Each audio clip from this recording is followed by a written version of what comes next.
And so we just want to make sure that the methodologies that we utilize on a daily basis are known, they're viable, and they've been proven. Because we're talking about thousands of years. Continent, African continent to North America continent, they've been proven. In this episode of Voices from the Field, NCAT Sustainable Agriculture Specialists Felicia and Justin Duncan begin a conversation about farming techniques passed down through generations of Indigenous people and how those techniques have similarities around the world. Both Felicia and Justin grew up in families with older relatives who taught younger generations traditional practices, handing down traditional wisdom about growing crops, raising livestock, and harvesting what the land naturally provides. They discuss how many people who want to farm are turning to sustainable practices that parallel those traditional ways. Felicia and Justin cover a variety of topics, such as how older ways can be easier for new farmers, some traditional crops, the cross cultures, and the importance of greens and herbs in traditional practices. And don't forget to come back for the second part of the conversation, which will include traditional meat preservation, growing without chemicals on some larger acreage, and the myth that traditional methods can't generate good profits. Let's listen. Welcome everyone to today's session with my co-worker, Justin Duncan. Today, we're going to be talking about indigenous and traditional practices, basically the methodologies of long-term, long giving and time put into developing different practices, methods of our ancestors, basically. Now, this is stemming from the Indigenous and Traditional Practice session of the Soil Health Conference of NCAT 2 years ago.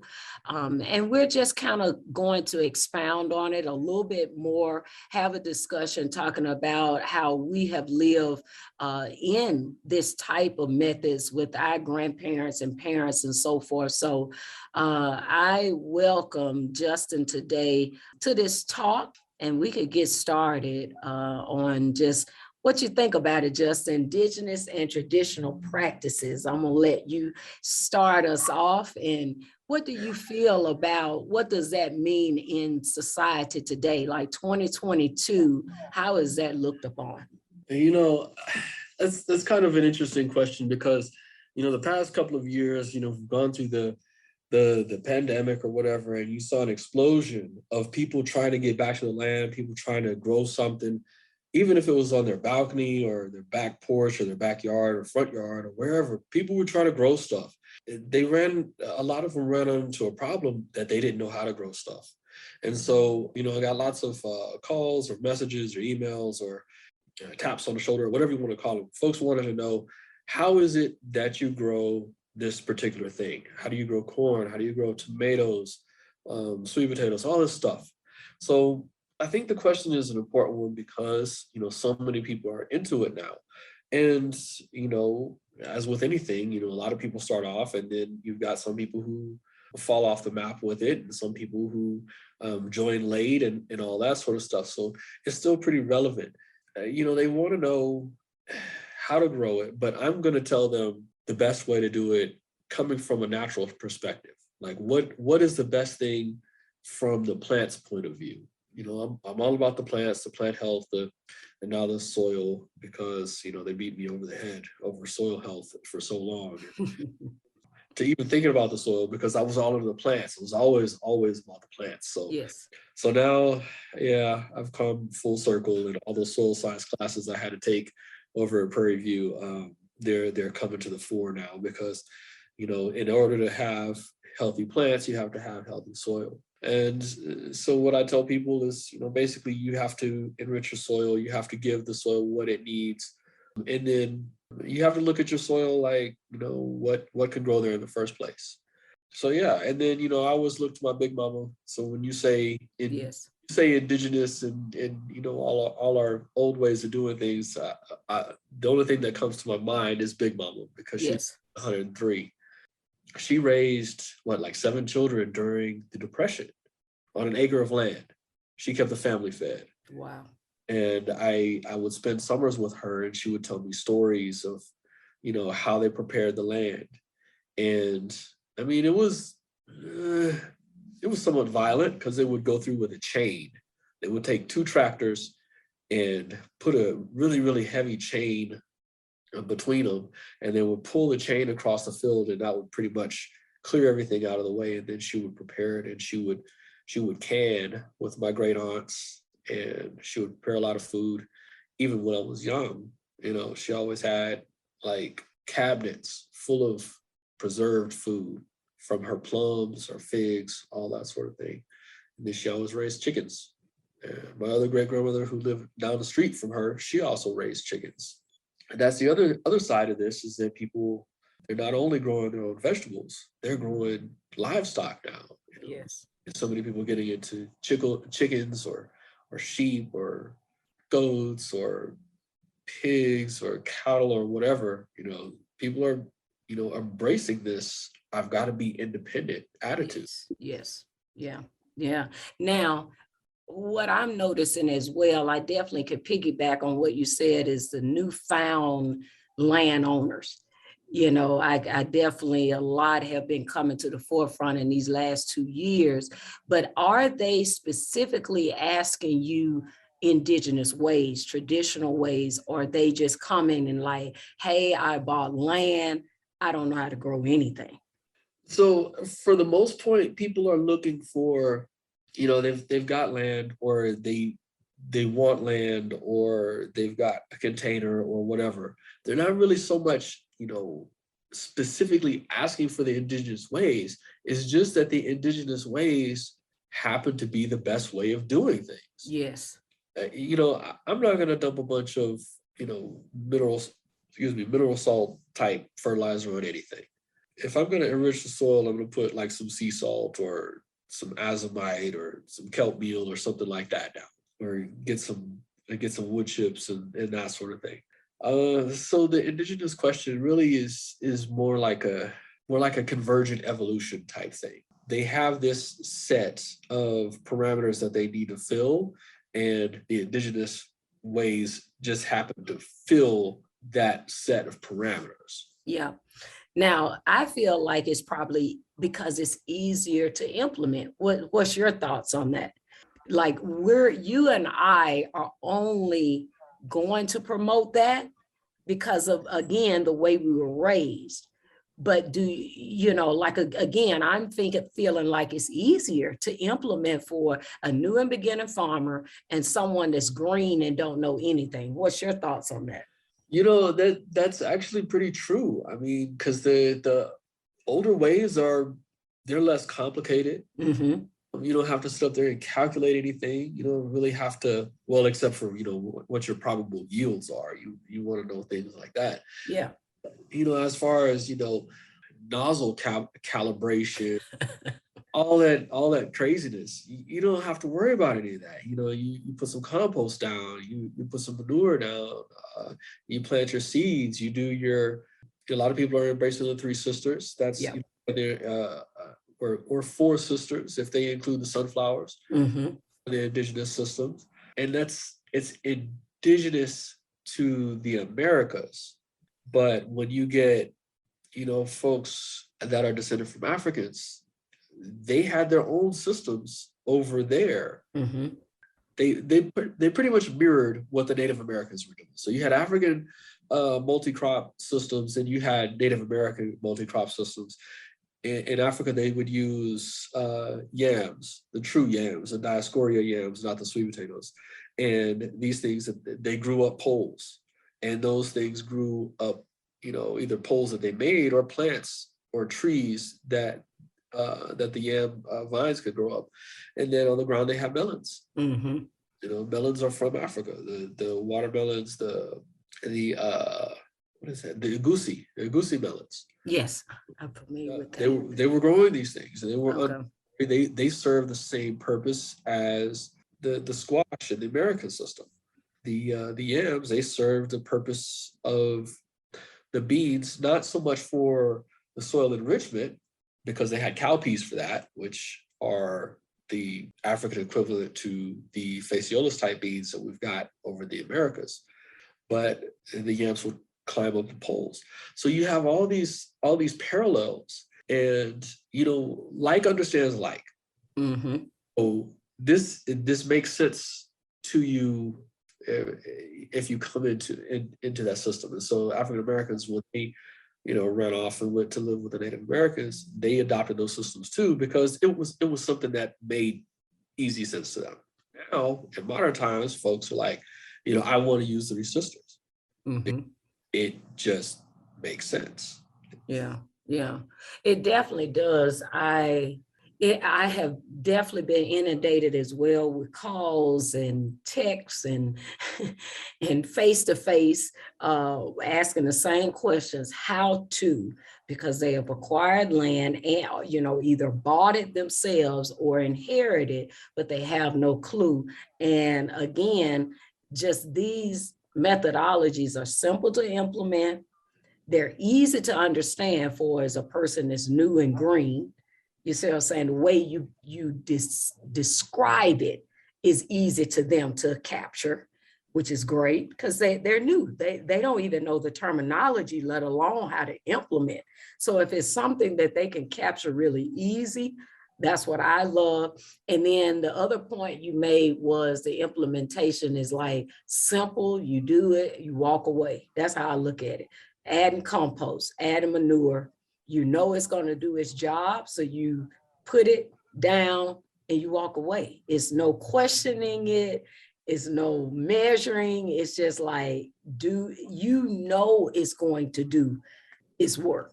And that's what I like about traditional ways of farming, because and to me, that makes farming easier. Now, farming is work, but the implementation, the day-to-day that I have to do have made my life easier over the years, not more strenuous. So I like the ways, and I know, like I said, a lot of people push back on that when I say farm life is easy, but it has become that because it turned into a system now.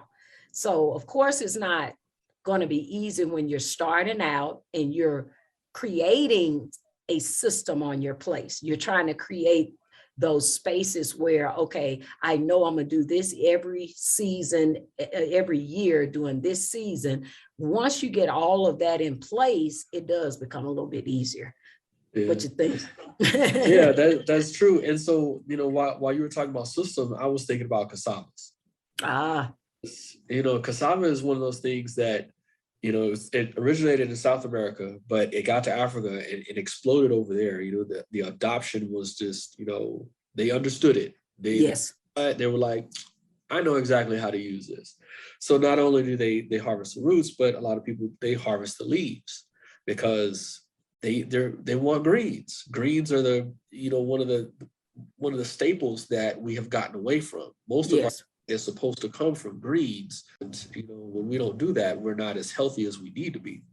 Exactly. And I'm not a doctor. I'm not trying to treat, cure, diagnose any disease. I'm just saying we need to eat more greens.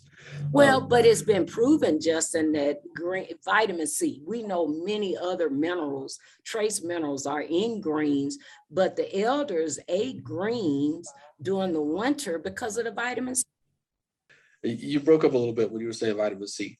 But yeah, so like with cassava, and the other good thing about cassava is that it's a perennial crop.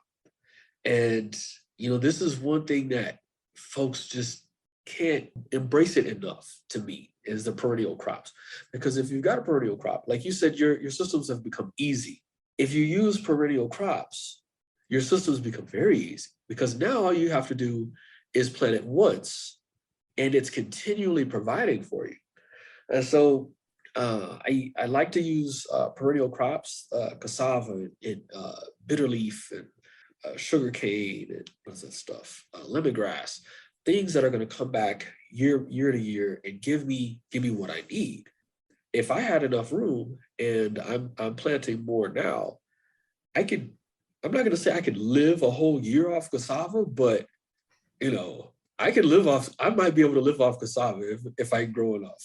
Mm-hmm. So I'm trying to add in another quarter acre this year, but my sheep are making it hard because they keep on eating my sticks. But you But yeah, know so why now? Because the cassava with herbs, with all of the things that we can grow on small acreage, it is sustainable. What you're saying is that if you plant the right perennial crops, that on, and I mean on an acre, quarter of an acre for and this is not trying to feed the neighborhood though. If each family would learn to feed themselves, that's feeding the neighborhood.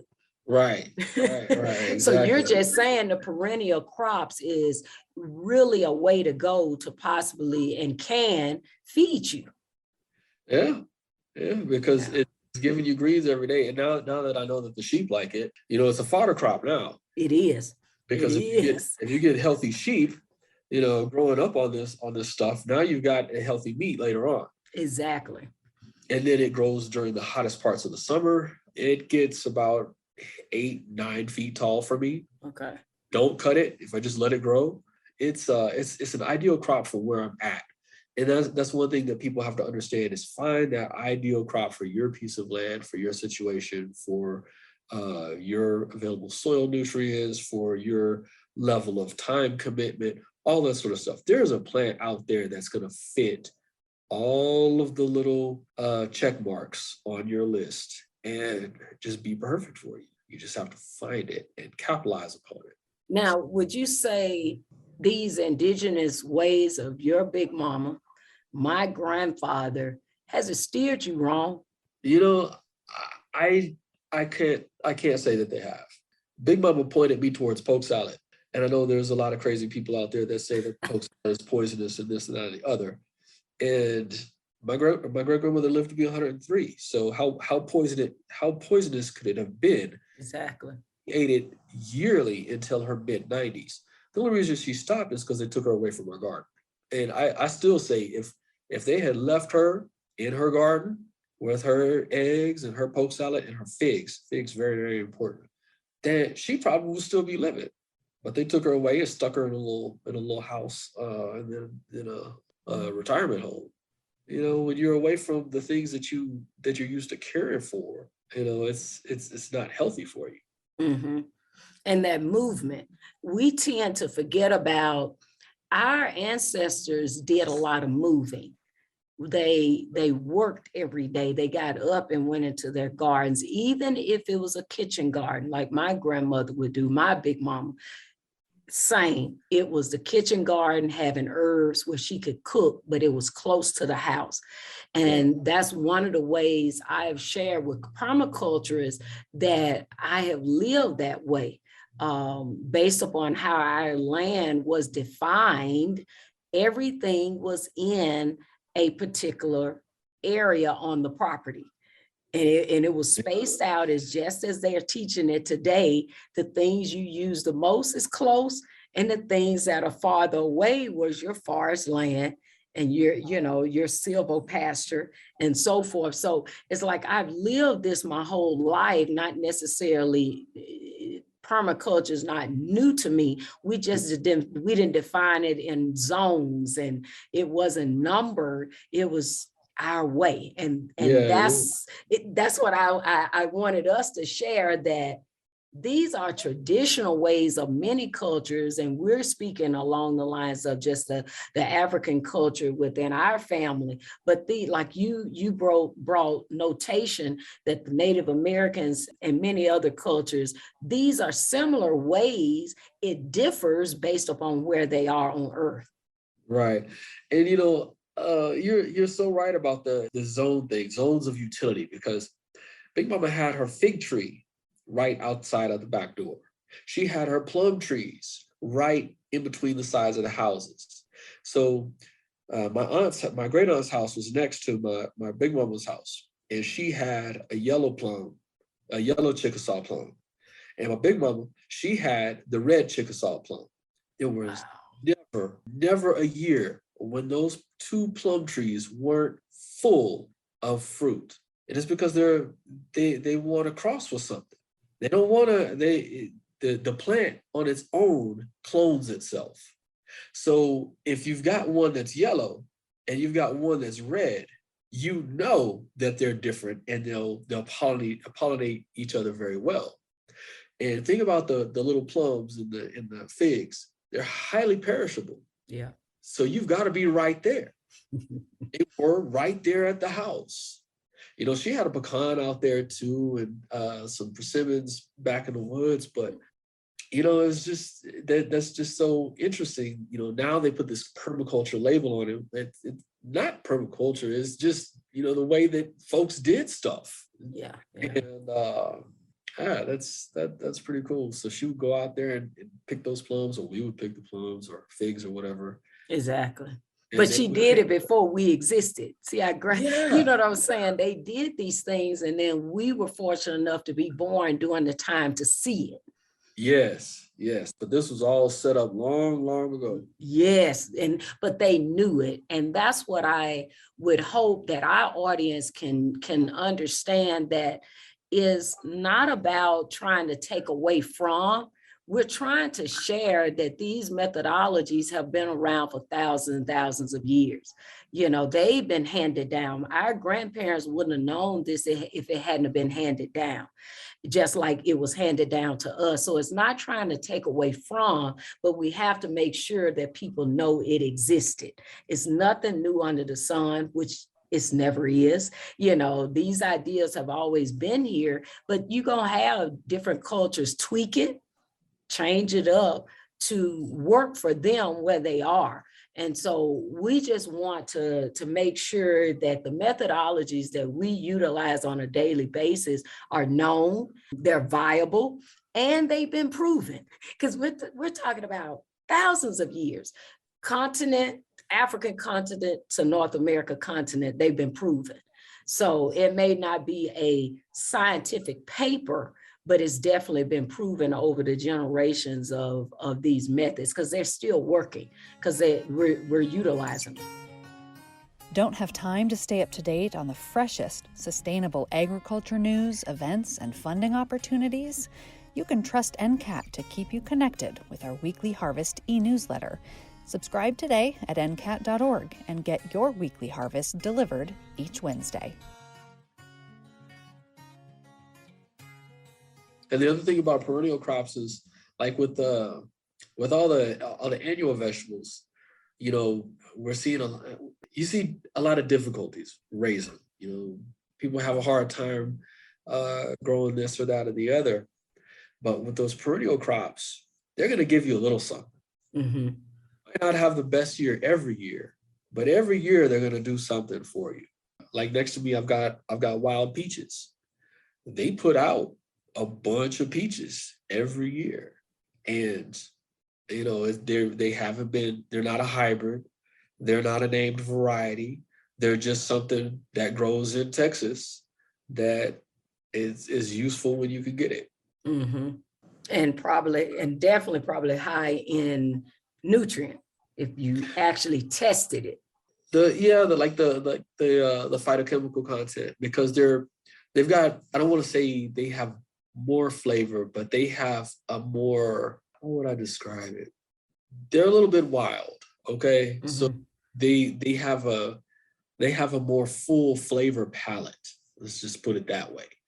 You know, you've got the different gradations, sweet and sour and flowery notes and all that sort of stuff going on. Wow. We have quite a bit of wild greens. That's our thing here in Mississippi, that most people, you know, they look at as a weed. So back to your poke salad. Yes, I'm familiar with poke salad from my grandmother and so forth. And yep, we ate it and so forth. So I'm like, and you know, people can say what they want to say, but again, proof is in the pudding. You know, it's like if you eat it and you've been eating it for years, it's like I'm still standing.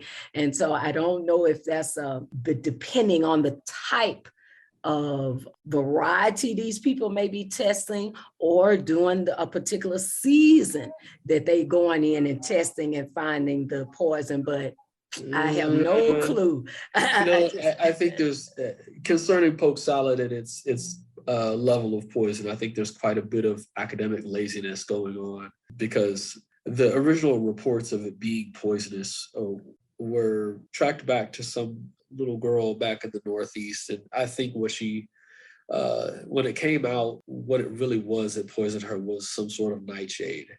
Oh, okay. I've heard a lot of people try to describe poke as a nightshade, and it's not a nightshade.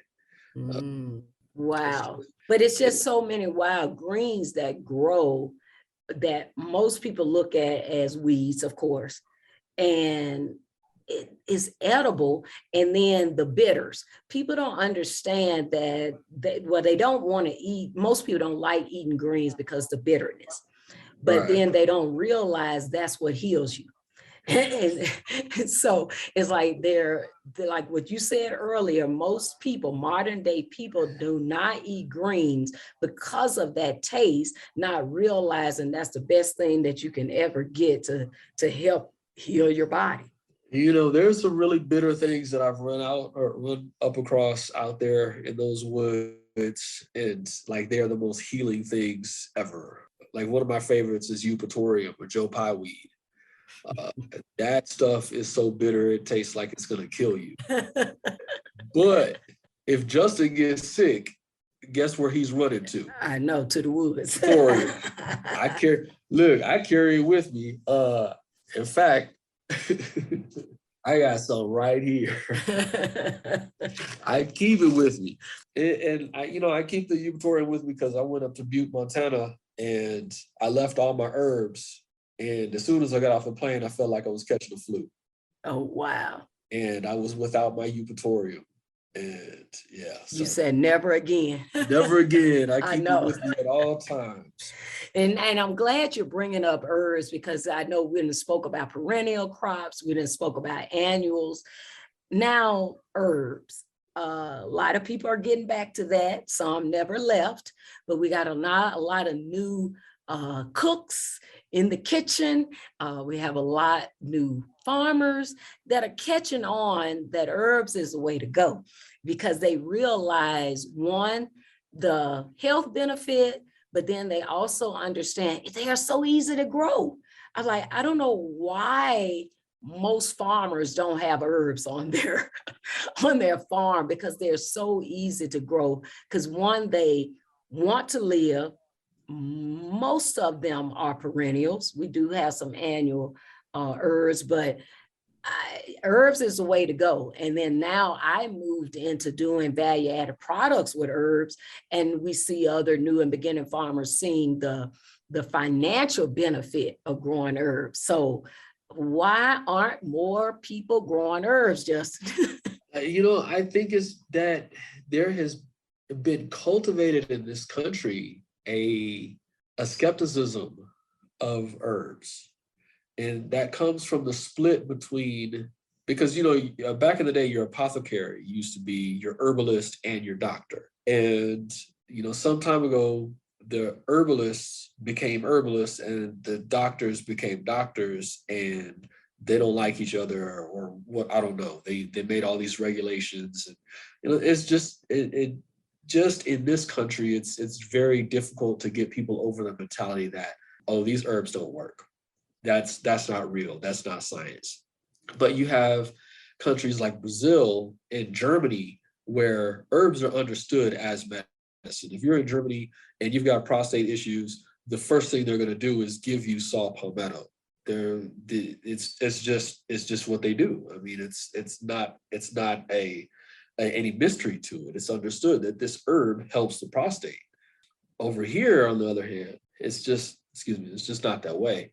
But now our pharmacological, I'm not saying it right, or pharmacology, I could say that word. Our system started out with herbs though. See, that's the misnomer, and most people don't know, is that the synthetics started from a herb though. Yeah, and so and that's a crazy thing, because a lot of the high-powered drugs now are still herbal based, but what they can't make any money off of the herbs, so they. But now my point is for saying that is the layperson. So if our industry of this pharmaceutical drug, synthetics, is starting from an herb, my point and my thought process would be, hey, I need to find the herb. Right. That would be me, but I know all people don't think like that, but if it started out as natural and turned into synthetic, why wouldn't you go to the natural? And that's what herbs are. Now, mind you, they're not for everybody, and the notion that it is research you have to do, you have to read up on it. Again, like what you were saying, in America, it wasn't promoted. And so you got to do your homework. But then that's why you have your naturopathics, the doctor of naturopathy. You have people here in America that can walk you through that, where you don't have to bring out the book. You don't have to do like Justin and I go foraging. But we learn from our grandparents what to look for, though. It's totally different. If you don't know what you're looking at, you should not partake of it. Yeah. That's a big deal, because yes, and Justin, I know you could speak to this, how nature have created a poisonous and non-poisonous. Like they look identical, and it'd be one small thing that's different. Can you share that with people in the horticulture world? So for me, when you mention that, the family Apiaceae, or the carrot family, that stands out head and shoulders above the rest. I'm pretty experienced when it comes to foraging and using natural things and herbs and all that sort of stuff. I don't mess with the Apiaceae. I don't mess with them. Just point blank. I see them out in the field, and I know what they are, but I'm not going to mess with it because it's too easy to mistake one for another. The cultivated ones, like the fennels or carrots or cilantro, I don't mess with cilantro because I've got that allele that makes it taste disgusting to me. But all the members of the Apiaceae, the cultivated members, they have their place and they're good and whatnot. But their wild relatives, I don't fool with them because it is just too easy to mistake them. Just like I don't mess with mushrooms. I can know, theoretically what that mushroom is, but am I gonna go pick that mushroom and eat it right there? No, I'm not doing that. I'm with you there. There's a mushroom out there that looks edible and tastes edible, but if you eat it within like three weeks or a couple of months, your liver is destroyed and you die. Wow. I'm not about that life. Yeah.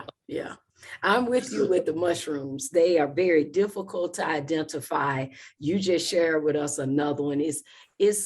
And that's why it's really, really important. One, to work with people. It's not about just going out in the woods and you're a new person, trying to forage, or you're a new farmer, new landowner, and you just walk out in your woods and just start foraging. That's not what we're definitely not saying. Do that. You cannot do that, because the identical of most of these things, they are, you almost need a magnifying glass to tell the difference. It's that minute of a difference. So you really, really can run up on some bad stuff if you start foraging and harvesting the wrong thing and stuff. Yeah. Another one that comes to mind is Northoscordum. Northoscordum makes a little white flower with what looks like little yellow veins or little yellow anthers in it, and it looks just like a wild onion. Sometimes they're indistinguishable. The flowers are almost indistinguishable from wild onion flowers. And they both make a little white bulb underground. Mm-hmm. But the wild onion smells like onions. It has a strong onion smell, but the Northoscordum doesn't. The common name for Northoscordum is crow poison. Wow. I'm not eating that. But I'm kind of wondering how poisonous it is now, because my sheep eat it. Mm. I'm like, stay away from that. And they're like, man, they eat it anyway. Stop that. they've eaten some weird things. I've seen them eat my castor beans, and I'm like, stop. And they're like, nah. And I have to chase them away from the castor plant. And are they deworming themselves, or that now you're talking my wheelhouse. because they obviously weren't hurt. I mean, they're still around getting into stuff like little children, but they chase after these poisonous things from time to time. And it's like, but they're poisonous to us. So True. see, that is the misnomer. So you're in my wheelhouse, and that was the last thing I was like, let's talk about livestock. Because one, I didn't think you would ever get livestock because you're the horticulture guy, you're the plant guy, you know everything, all things plant. So when you say you bought sheep, I was like, oh my goodness. So that you are right. The makeup of an animal is different than a human, of course, and they can eat things that we cannot eat. And yes, they do know what to eat. So most people think that animals do not know what to eat. We've been told, and that comment that, animals are not smart, and, they use worse terminology to talk about animals. And I'm thinking, I was raised around animals, and if anything go down, I'm following the animals. I'm not following a two-legged animal. I'm not following. So they are not dumb. I've heard that word. And, animals are very smart. They know what to eat. They know how to take care of themselves. And it's the human that gets in the way. That's what I have learned. Let them be. And when you fence in an animal, now you have gotten involved. So you got to take care of that animal. If that animal is free to roam the earth, they can take care of themselves. They know what to eat. So to answer your question, yes, animals do know what to eat to deworm themselves. They know what to eat if they have stomach ache, bloating. They know exactly. And when I say animals, I'm talking about all animals, dogs, the chickens, rabbits. We're talking about ruminants with the sheep, the goat, and the cattle. They exactly know what to do and so forth. We just had a comment within my family. My son saw our Great Pyrenees eat grass. And I was like, he was like, Mom, I didn't know they did that. And I'm like, yes, dogs, all animals eat things that most humans don't think they would eat, because we have gotten conditioned of feeding them a corn-based feed. And I'm like, they don't eat that. That's what they don't eat. And so you got to let them eat pure. And for dogs, eating pure is everything. People don't realize they eat meat, but then they do eat vegetables. They eat different things that my dogs eat persimmons. And so people don't think, because they know it's good for them. So it's like, just let animals be. That's the one thing I wanted to definitely get out in our discussion, because we as humans have really, really played a number on our animals. They're not as healthy as they should be, and so forth, because we have gotten in the way. My also expertise is in that healing animals without chemical-based things like antibiotics and dewormers and all of that kind of stuff. I don't use that, because that was my grandfather's wheelhouse. And we didn't do all of that. One, because we're going to end up eating the animal. Right. So why would you give this animal all this stuff and then it's going to end up on your plate? So that was the other reason, just kind of like a no-brainer for our family. But of course, it was handed down. All of these different methods and things of dealing with animals were handed down. One of the biggest things that always stuck out for me was harvesting animals. When I got old enough, I realized it was halal. And then people wanted to associate it with a religion. And I'm like, no, halal been around, probably before religions, definitely the man-made religions. And so I'm like, no, halal is, people do that to make sure the adrenaline not going in the blood. It's not necessarily have anything else to do. It is being humane and so forth, but it's just, we have people that's going to put different definitions and different ways of doing things. And I'm not negating that. However, people want to utilize terminologies, they can. But at the end of the day, we want to, learn the indigenous traditional ways. What was the purpose of bringing halal into it? And that's what I like to share. I want to always share what the purpose of it is, and that's for the animal. It really, truly does not have too much to do with the human, just wanting us to have good meat and so forth. So definitely wanted to share that, understanding how to raise animals humanely. And that's, if we fence them in, we got to be there for them. We got to make sure they're taken care of, because you have locked them up or locked them out of being able to get their own food.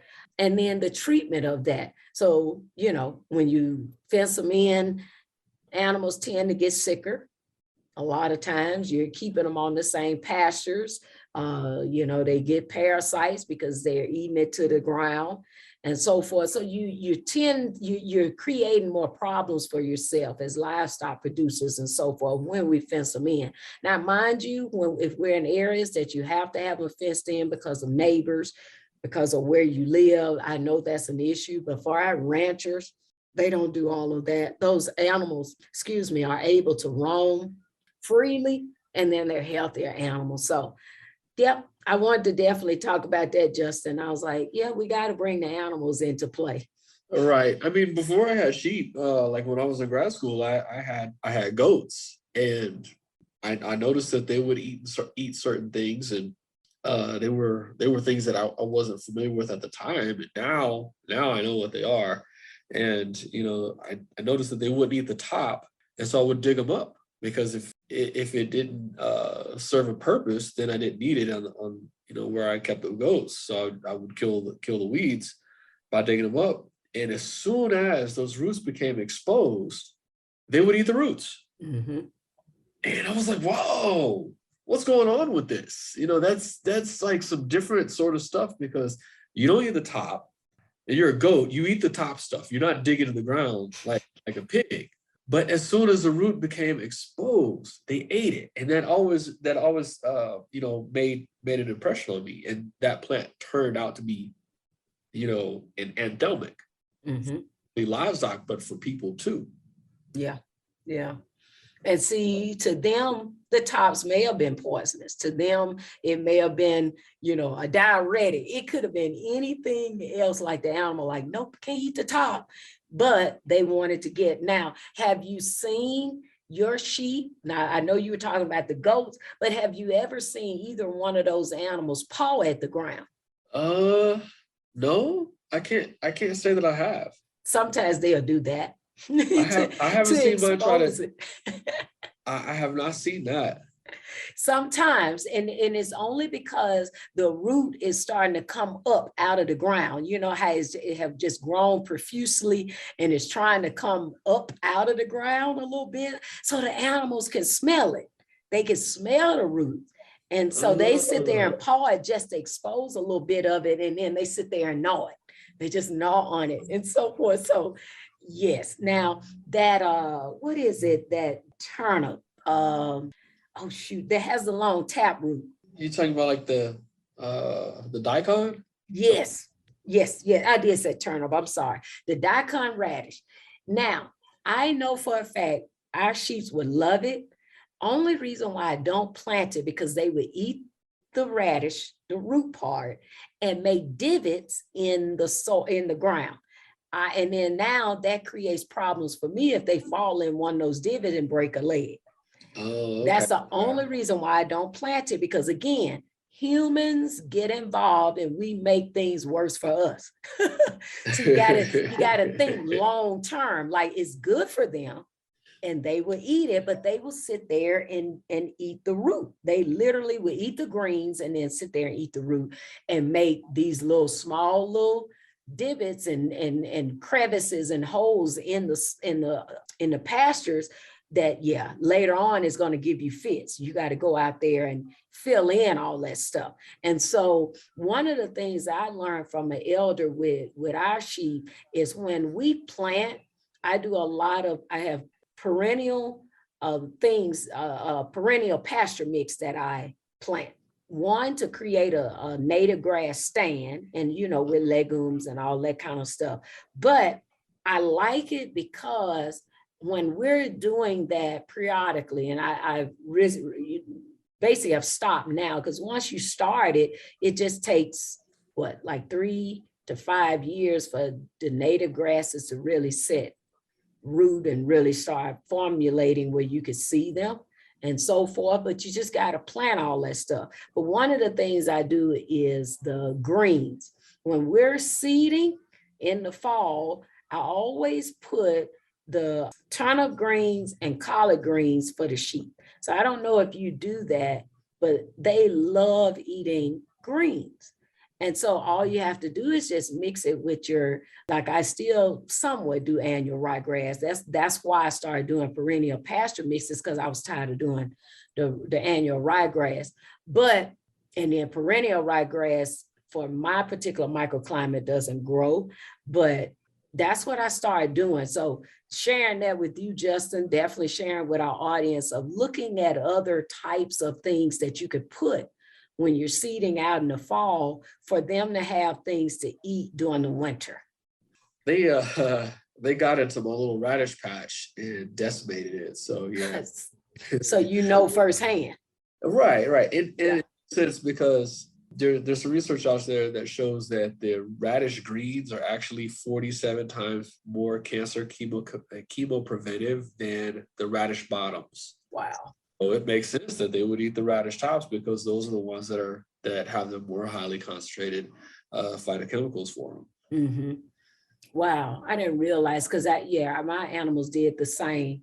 They devoured basically our vegetable garden one year, and really it was secure. But having a 200 plus pound ram, that fence couldn't keep him out, because all he did was just broke it down and let everybody else in. He just kept ramming it. That's what they do, and so forth. But their goal was to get to the vegetable garden, and they devoured it. But I didn't get negative like a lot of people really get upset and mad because of the work they put in, because we planted all that one night and so forth. So it was time consuming to do it. But then at the end of it, I looked at my animals were getting healthy. So it was meant for them, even though we put in the work. But after they ate it, because that was a healthy crop of animals. Of course, I got lambs off of that were healthy.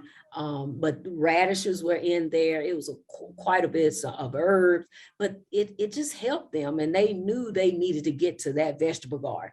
Wasn't a big plot. So, but at the end of the day, we have to try to look at things positive. When things just don't work out on our farms, it's for a reason. And a lot of times it's life lessons. We'll say it went wrong, but I try to look at it like, well, what can I learn from that incident, or why didn't that grow? We'll end the first part of the conversation there.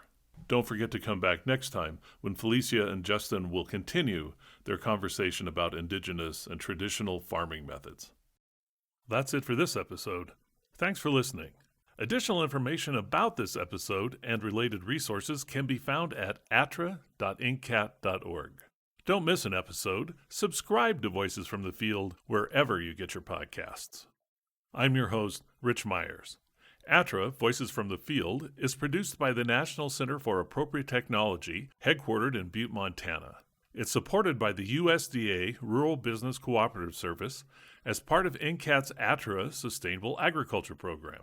Any opinions, findings, conclusions, or recommendations expressed in this recording are those of the participants and do not necessarily reflect the views of the USDA or NCAT. We'll catch you again next week, and until then, keep on farming.